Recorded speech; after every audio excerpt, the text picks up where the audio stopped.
How we doing, friends? Happy second Sunday of Advent. It is so good to be back with you.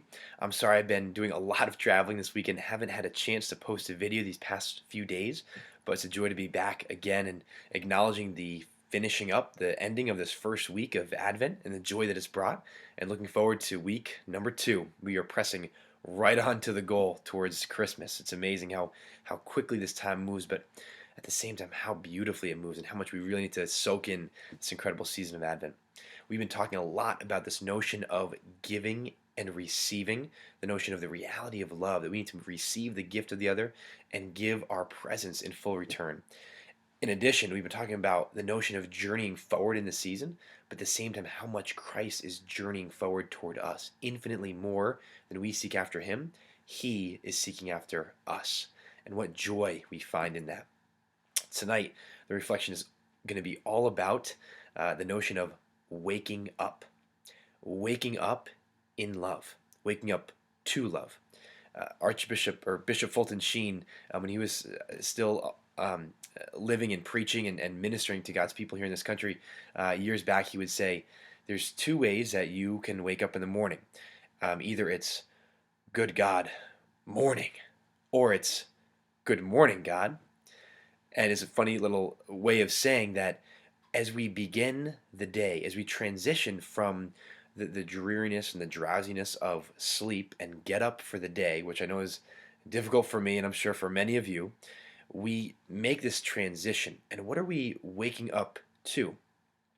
Well, without the gift of our faith, when we look at the world around us, what we wake up to, it could seem there's very little meaning, little intentionality, and we're just kind of waking up just to another day. We're kind of just drifting in one day and out of one day and into the next, and we're kind of just journeying along.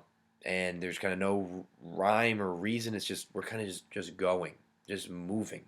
But we don't know what toward or what from or anything. But as we look a little bit deeper, that doesn't make any sense. It doesn't really speak to us of the experience of our lives. We're looking for something more. We know that there's got to be something more. So we look for that. We ache for that. We want to know the truth. Is there more than just day in, day out, drifting here and there? And the beauty that we see through the gift of our faith is yes. There's a resounding yes. The whole notion of being Christian is yes, that there is more. In fact, more than we could ever imagine or want or look for in this life. Yes, there is. God answers that in the gift of His Son. He sends Christ, the fullness of everything we've ever looked for, the fullness of love itself, and presents Him to us in a way that we can receive, in the way that's as a little child. A beautiful baby boy is born. And when you look at a child, you can't help but look with the eyes of love as you gaze at a child, especially a little newborn baby, boy or girl. I mean, just a newborn child. It's like, oh my gosh, this is nothing but love that I am witnessing. So God sends to us Christ as a little baby boy, wrapped in swaddling clothes, lying in a manger. We've heard it before. This is what we're journeying towards. But the reality is, God is infinitely more journeying towards us, that He is wanting to give us His presence, His love, to be with us, to share this life with us.